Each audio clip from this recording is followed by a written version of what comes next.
She can sit right in that last seat over there in the jury box, and I will call it back up when she has her story straight. Thank you, Judge. But if she's up here and she's lying to me, ma'am, I don't play that way. Right. So if you come up here lying to me and don't tell me the whole truth, because I can see exactly what's going on here. I'm not stupid. But if you come up here lying to me, you're going to go. It's really simple.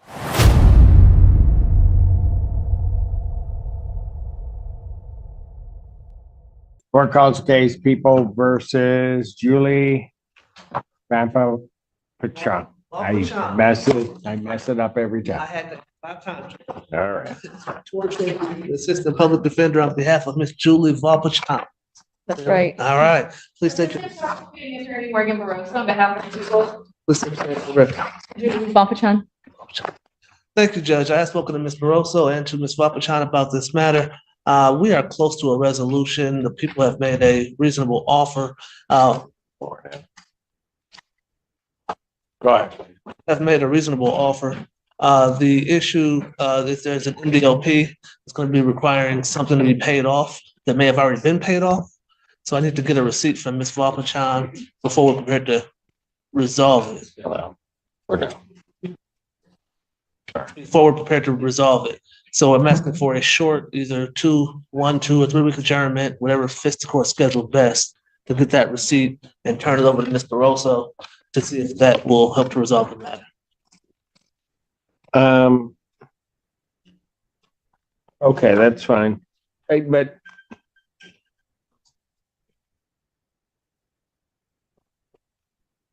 there a reason why she hasn't been going to community corrections? I was sick. I was in the hospital. She missed, she had a court date scheduled for February 14th. That was also. No, I understand that, but she had missed to January 10th, she tested negative.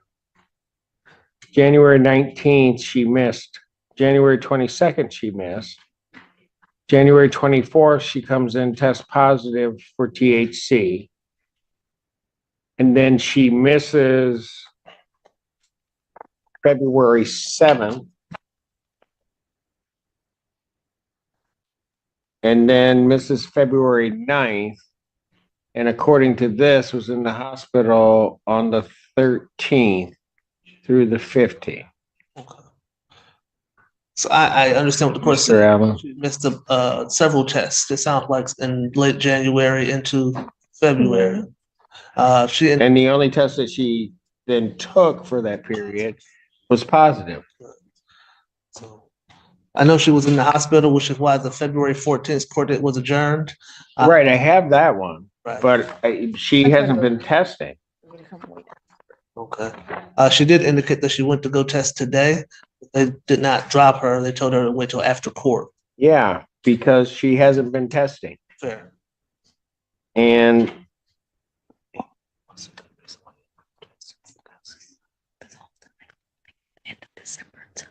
I just found I had pneumonia. And I was sick, like I just haven't been. Whatever.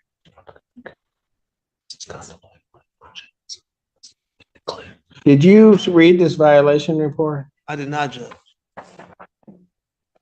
Because I don't know what's going on with this individual, but the very first conversation, there's a call made to the phone, and it looks like some games are being played with community corrections. Okay. And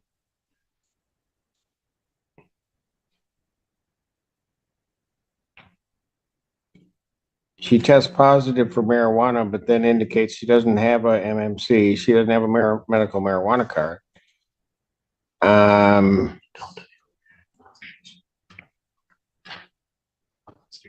And that she was at a party and had 2 marijuana laced cookies.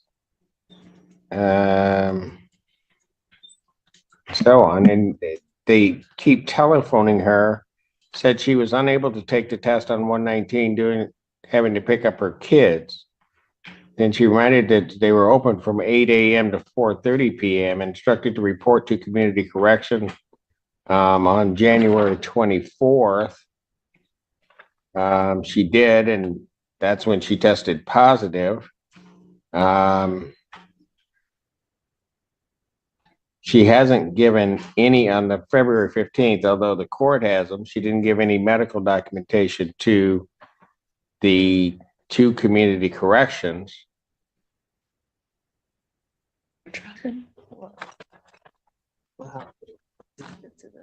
He said you didn't give it to the court. You must give it to Ms. Gaines.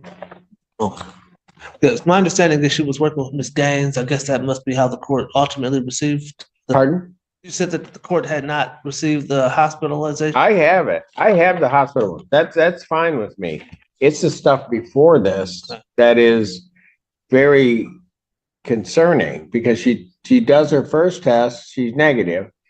Then she just doesn't seem to do testing as though she's not taking what the court says very serious. I'll continue to go test. And then she's talking about, then there's this whole issue with the phone back at the beginning of January about the appointment.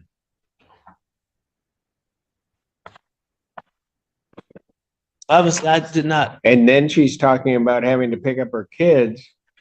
And that's fine, except they reminded her that that they're open from 8 to 4. Did I go to testing after that like she told me I could go the next day? And I believe I went that day, What day? the day after that I was supposed to pick my kids up. On the 24th, right? That's the only test you've done. Okay. Do you have it in front of you? You want to see my May I, copy? Judge? I don't have it in my. I don't, but Thank you. no, I have not. That, like, To know.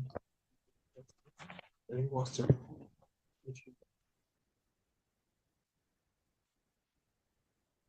That's on 110. When she reported to community corrections, required the intake. Yes, with the marijuana laced cookies, it appears, Your Honor. Yeah, approach. Yeah. So she had the marijuana cookies It on which day? looks like in the report, she said on 110. That was after she was arrested. I guess so, Judge. But she just told me it was before she was arrested. So which one is it? before. I don't remember. She doesn't recall, Judge. What? She doesn't know the date. Obviously, Judge, I don't know when she was arrested. She believes it was So right. tell me about the phone. Cause see, I have a feeling you're playing games with. I don't know anything about no phone. I don't remember. I don't know nothing about no phone. The judge says that the report is we're not returning, we're not making phone calls, it's not the right phone number for you to reach you to do the testing. Well, no, that beginning part of the report Yes, sir. where they tried to call and they said they were trying to return it to the owner and they said it was actually her on the phone. You understand what Judge Oh, said? yeah, when I lost my phone and, That's what he's asking you about. yeah. I had lost my phone and I was getting it back from the person. That's what he's asking you And about. they said that person said somebody called me or something like that, and So judge is asking you about the phone. When did you lose your phone? How did you get your phone back? He wants an explanation for when. I don't remember the exact dates, but whatever it is, I accept full responsibility, No, whatever. Oh, I don't know you want to do that because that'll make my job a whole Remember lot easier. when I lost it. Well, how'd you get it back? That's what he wants to know. I called my phone and I met up with the girl to give my phone back Okay, where? at the gas station. Okay, how'd she get it? I left it there. At the gas station. What gas station? He wants them details. The Citgo gas station right here outside of Hogback, whatever it's called right here. Okay. So my understanding from what she's telling me, Judge, is that she left her phone at the gas station, the Citgo. This was before the delayed marijuana cookies. That's mine. Oh, okay. This is after the cookies. I ate the cookies before I was arrested. A couple days before that, I got arrested on the 31st. Ma'am.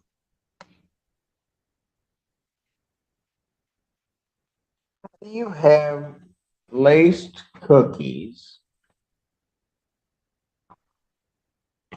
Take a test, it shows up negative. Then 14 days later, we probably would have known before then, But 14 days later, then you take a test and that's when it shows up in your system. Judge is saying that it should have showed up immediately. That's what he's suggesting. Okay, So he wants to know how's that possible? I don't know. Was there another slip? Is what he wants to know. No, Were you around someone who could have been? Okay, look, here's the thing. Mr. Feaster, I realize you may be at a slight disadvantage because you don't have the report in front of you. Judge. I'm gonna give you my copy of the report. She can sit right in that last seat over there in the jury box. And I will call it back up when she has her story straight. Thank you, Judge. But if she's up here and she's lying to me, ma'am, I don't play that way. Right. So if you come up here lying to me and don't tell me the whole truth, because I can see exactly what's going on here. I'm not stupid. But if you come up here lying to me, you're gonna go. It's really simple. Have a seat right there. He said. Have a seat right, that last seat up there. May I borrow that again, Judge?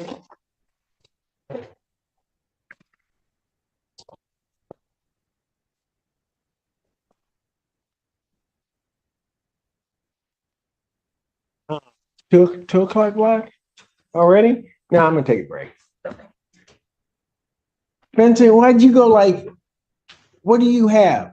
I was told to be here by Queen Anne. Okay, then just sit there. The queen hasn't released you. I have two to substitute in for Reggie. You got someplace to go? Yes. No, he doesn't.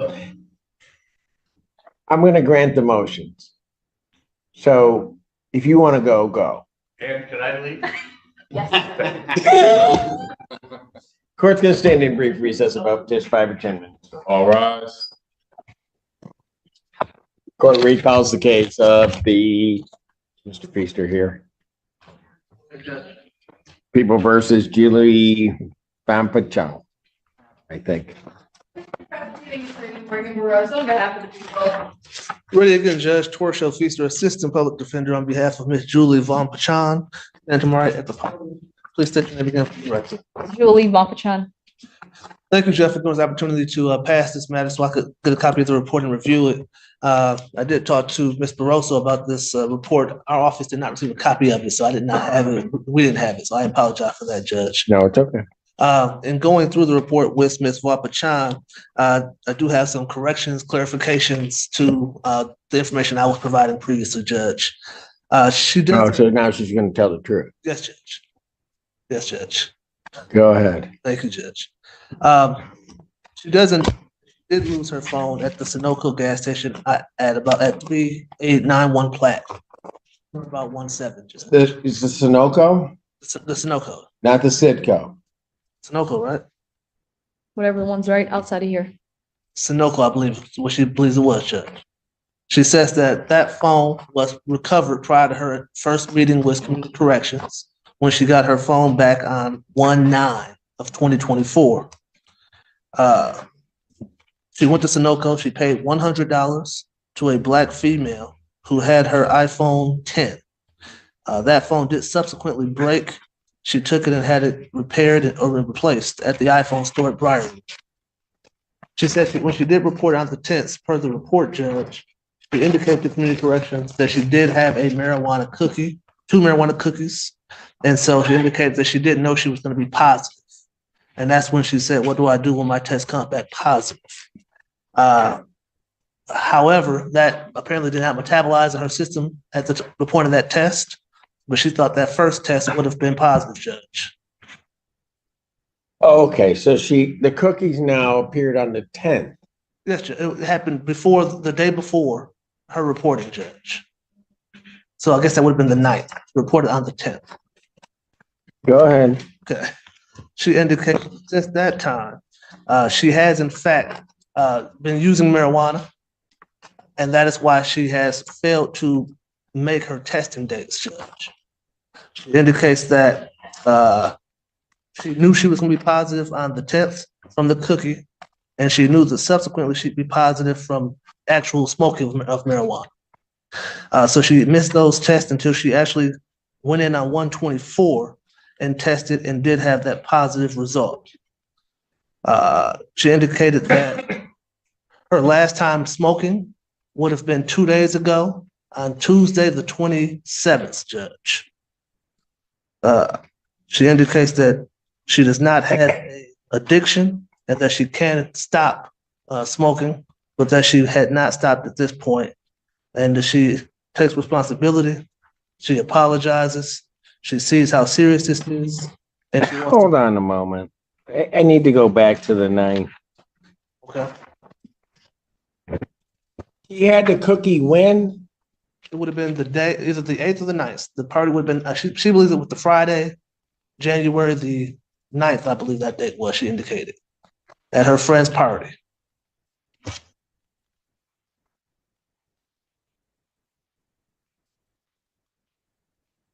Obviously, When did she get out of jail? she got out on or about 12:30.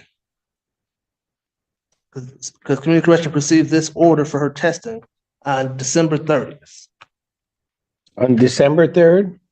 Yes, Judge. December 30th. It says new order received on 12/30/2023. Right. So that's when she would have been released, I assume, Judge.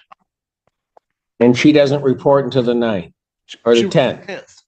Correct, Judge. Why is she late reporting? Well, she didn't call initially, Judge. Why? She apparently didn't want to, Judge. Then she lost her phone on or about January 7th.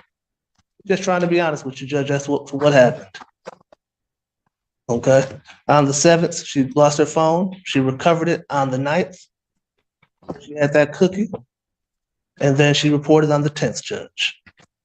Since that time, like I indicated, she has been smoking marijuana due to the stress of the situation. She's not denying that. And that's why she has failed to make subsequent reports aside from that January. So she just decided that she just was going to do it her way. She did, Judge. She did. And she's not denying that, Judge. Not now. But obviously, I've impressed upon her. So why did she go over the data test? My understanding, she spoke to Ms. Gaines, and Ms. Gaines told her she had some prior failures to report, and that she knew she had to go report. So she went today. So she's tried to actually comply, and I told her now how serious this is. I don't know if that was impressed upon. So she just started taking marijuana without a card in violation of the order on the 8th, 9th of January. That's the cookie, right? Subsequent to that, she started smoking. So before that, what? Before that, she indicated she didn't use often. Not never, but not often. But now she's been using pretty much 3 days a week. That's that time. And she knows she's not supposed to be. She does, Judge. You understand? Something that she's not denying now. She was scared, and obviously she has 2 small children. She has a full-time job. She didn't want to lose her job, didn't want to have difficulty with her children. Understands now, she just can't do it. She doesn't have a medical marijuana card. She has no excuse, and she knows that Your Honor's not playing about marijuana, not playing about following court orders. And she indicates that she is given the Well, opportunity. it's the court, and I'll tell you, it's the court gave her an order. Yes, Judge. And she decides that she just wants to not follow the court's order. Yes, Judge. Then she gets here, gets called on it when she was up here initially, and then it's just through you just lying to me. Yes, Judge. I apologize, Your Honor. You don't lie to the court, ma'am. You just don't. I'll deal with the truth. We can work that out. But if you're going to sit here and lie to me, then that's going to be a problem and you're going to pay a consequence for that. That's what I told her in the box, Judge. When I sat down with her, I told her that she has to be straight with you. The truth, you generally work with people. Okay, that she apologized and she's sorry that she wanted me to tell you what was going on, how she got to this point. She says she's had difficulty dealing with the stress of the situation. She's looking forward to getting this resolved. The prosecutor did make her a very reasonable offer. We're just trying to get proof of that payment for the destruction of the broken window to try to get these pled out. But obviously she needs some help. She's not afraid to go to treatment if the court thinks she needs treatment, but she believes she can quit. And in 30 days from Tuesday's date, this should be all out of her system completely, because Tuesday was the last time she would have used, Your Honor.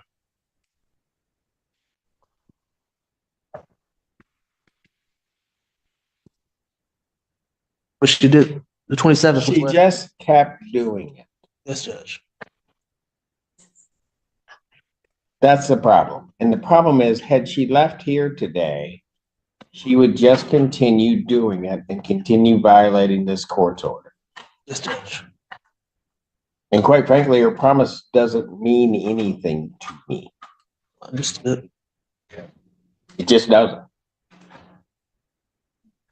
Had she taken the test, say, this is why I'm doing it. At this point, the entire direction of the case has changed.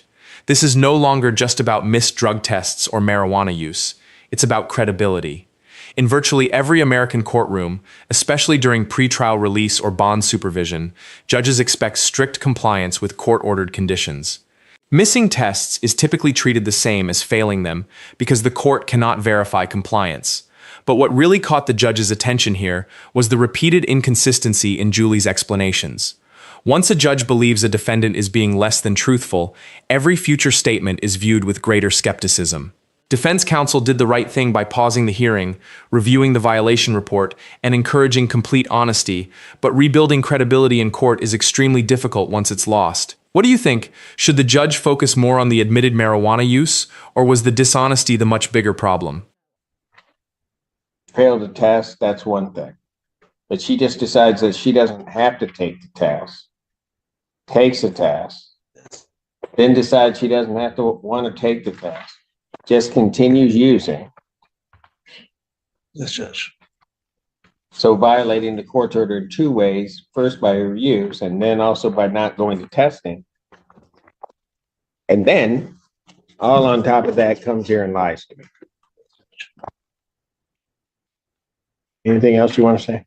To her credit, she did eventually come forth and tell Your Honor the truth. She's came clean with me about what's going on and how we got in this situation. She acknowledges that she might have a problem because managing her stress, she's been unable to not use marijuana. And so she acknowledges that and is willing and ready to seek treatment, Your Honor.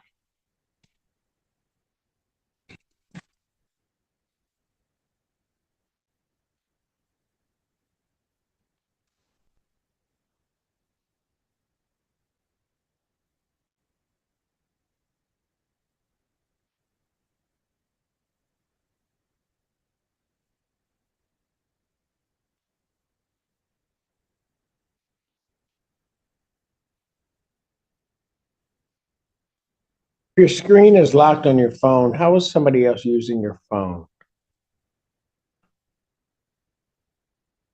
My screen, they can answer calls still. Can they call out? No, and they did. So I don't believe the phone thing either, even now, as you're saying.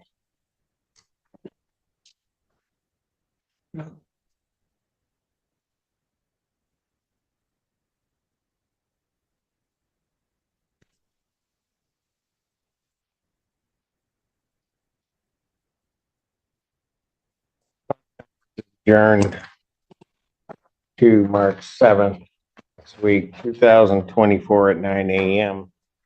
And lady, you're gonna have to figure out how you want to do this. You're here on a DV charge or DV type charge. You got resisting and obstructing. You're not following the court's rules. Has her 9mm handgun been surrendered? Yes. Yes, Judge. And she indicates that the window has been paid for, that was broken in the incident. You got to follow the rules. And the most important thing is you don't lie to me. Understood, Judge. Defendant's bond is revoked pending a hearing on March 7th. Defendant's remanded. Thank you, Judge.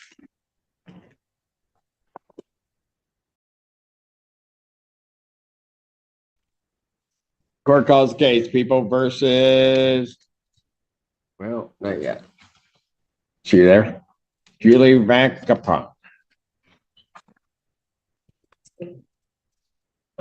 Assistant Prosecuting Attorney Morgan Barroso, on behalf of the court. Alex Warren Green on behalf of Ms. Bonkachan. Please state your name.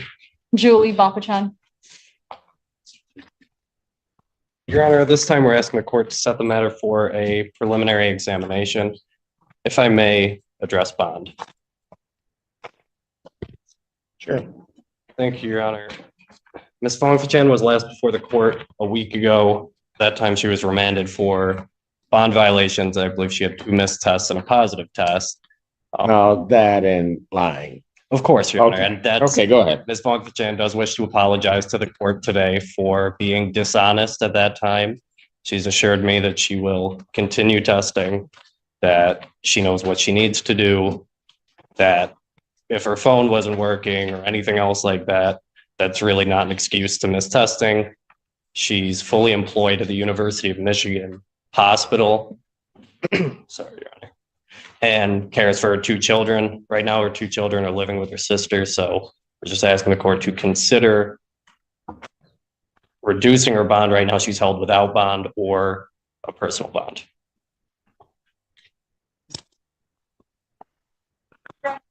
I'm sorry. Go ahead. If her children are living with her sister, then I'm really concerned because I do have note that she called the victim 41 times. And my understanding was the only reason to Excuse contact me? the victim was to have contact with the children. So if the children are not with the victim, then I am concerned. Okay, hold on. So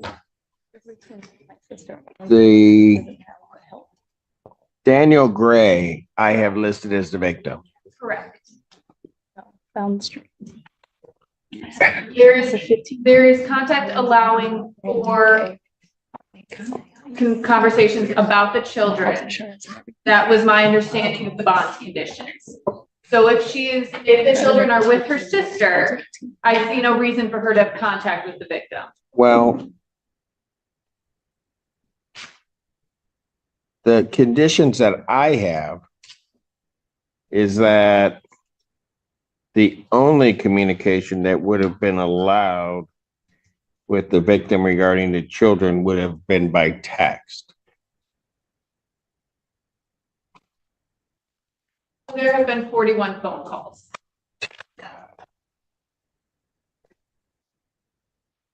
Your Honor, that's the first I've heard of her making any phone calls from the jail. My understanding is that the children are living with Ms. Bonkachan's sister and that they do spend time with their dad, who's the complaining witness in this case as well. And prior to her incarceration, it sounds like she did have contact with her dad for purposes of raising the With children. who? With Mr. the Gray. children's dad, the complaining witness in this matter. Right. Yeah.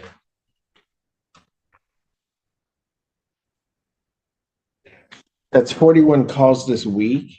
41 calls since she's been taken into custody. That Oh, dear God.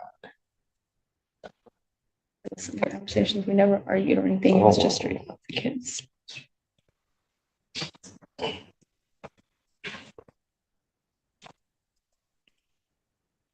Counsel, Well, Your Honor, that's the first I've heard of it. I don't think do Ms. you Bonk. want to talk to her about it? Because, I mean, here's the problem. Problem is her bond conditions are that she could only communicate with that individual by text. I realize being in custody, that may not be able to happen. But then the only communication that can occur via text is it has to be regarding the children. Got 41 calls to this person. I have 41 calls to this person and then find out that the person that would be caring for the children is not this person, is not the victim. That's a problem. Just on the face of it, it's a problem. I understand that, Your Honor, and I know Ms. Fonfachan's primary. I hate to do concern this is to the her sheriff's children. department. Why don't, because theoretically,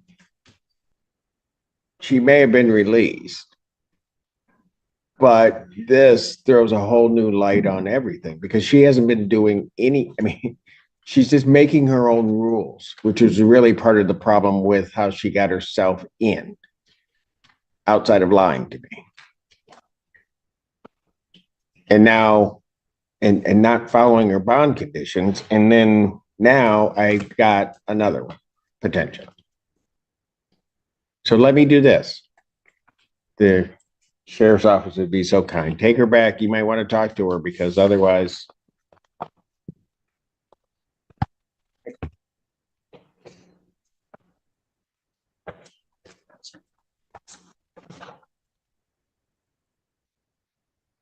And he's not coming out.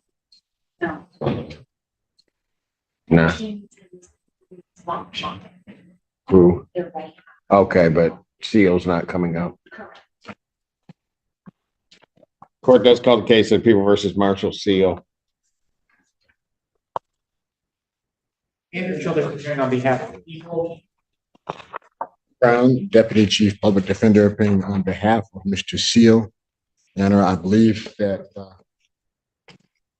Mr. Seal refuses to come out, so I can't do anything. Your Honor, I understand he has a very busy social schedule in the jail. Sure. If he wanted to squeeze you in, if we adjourn this, I'm sure he can clear his schedule. Okay, that's what I'll do. I'll adjourn it. Just for the record, clock isn't started. Correct. He needs to be here before I can do anything. Right. So probable cause, March 28th, 2024, 9 a.m. Thank you, Your Honor. On continued. I'll speak to the social secretary right away. You can do that.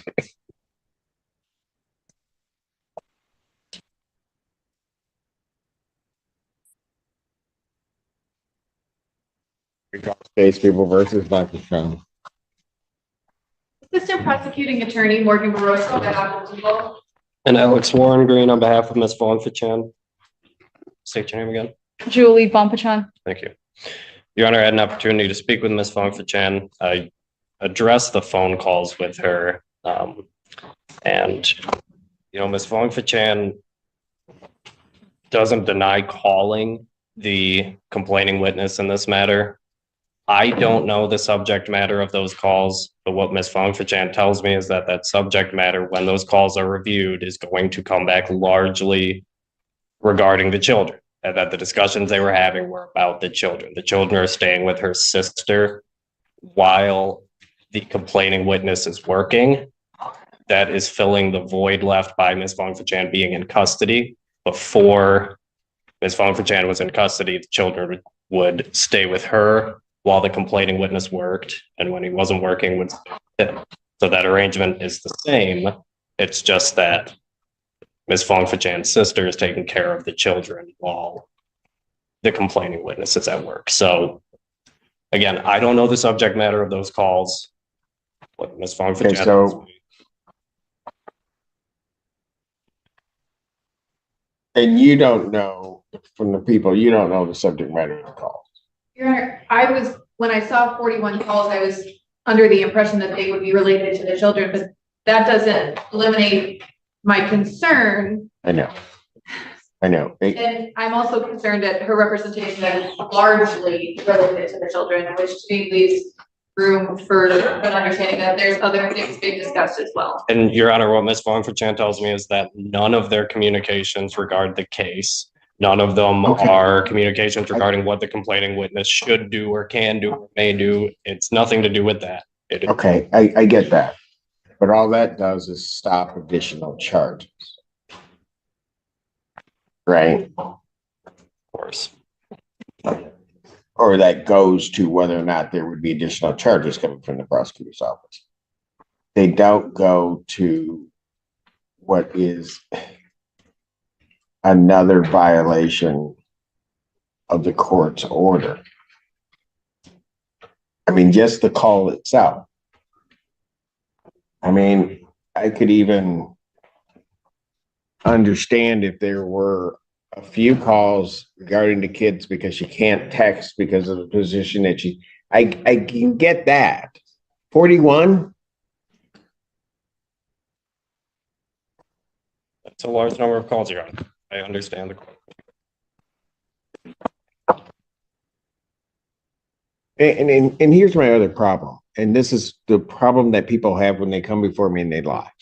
You lie to me, then it's hard for me to believe anything that you're saying. And so if you're saying you're calling regarding the children, are there calls to her sister at least? I have not checked. We don't have the sister's phone number because Got it's it. not in the police report.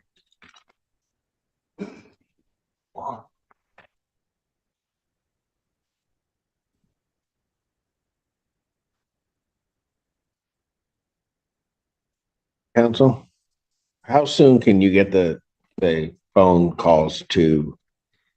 I'll send the email request right now. Pardon? I will send the email request right now. Usually they get released within a day.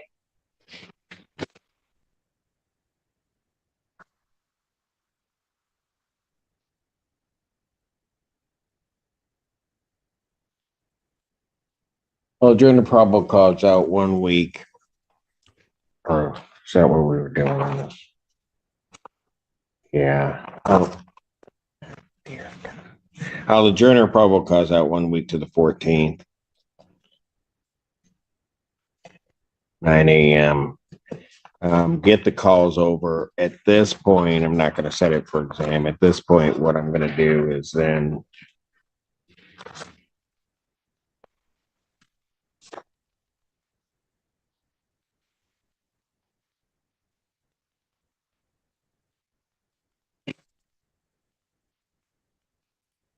let's do it this way.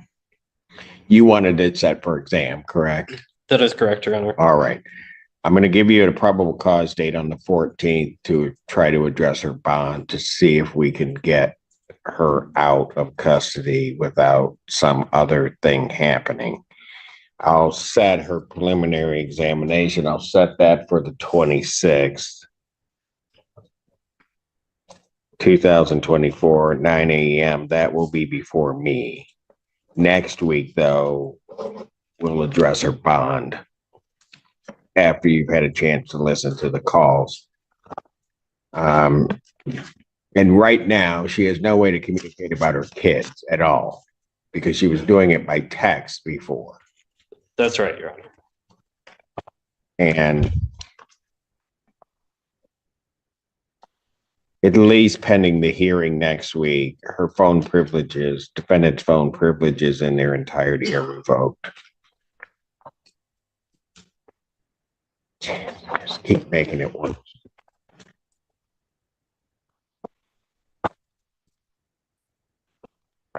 Continue. Thank you. This hearing is a perfect example of how courtroom outcomes often depend on much more than the original criminal charge.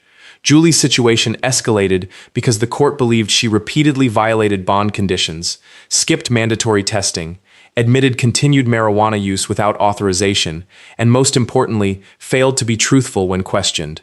Even after later admitting what happened, the judge emphasized that honesty from the very beginning is what allows a court to consider leniency. The additional concerns about repeated phone calls to the alleged victim only reinforced the court's belief that supervision conditions were not being taken seriously, resulting in her bond remaining revoked and even her phone privileges being suspended pending further review. The case itself is still moving forward, but this hearing shows how quickly bond violations can change a defendant's position before trial. If you found this courtroom breakdown informative, don't forget to like the video, share your opinion in the comments, and subscribe to the channel for more real courtroom cases, legal analysis, and dramatic hearings you won't want to miss.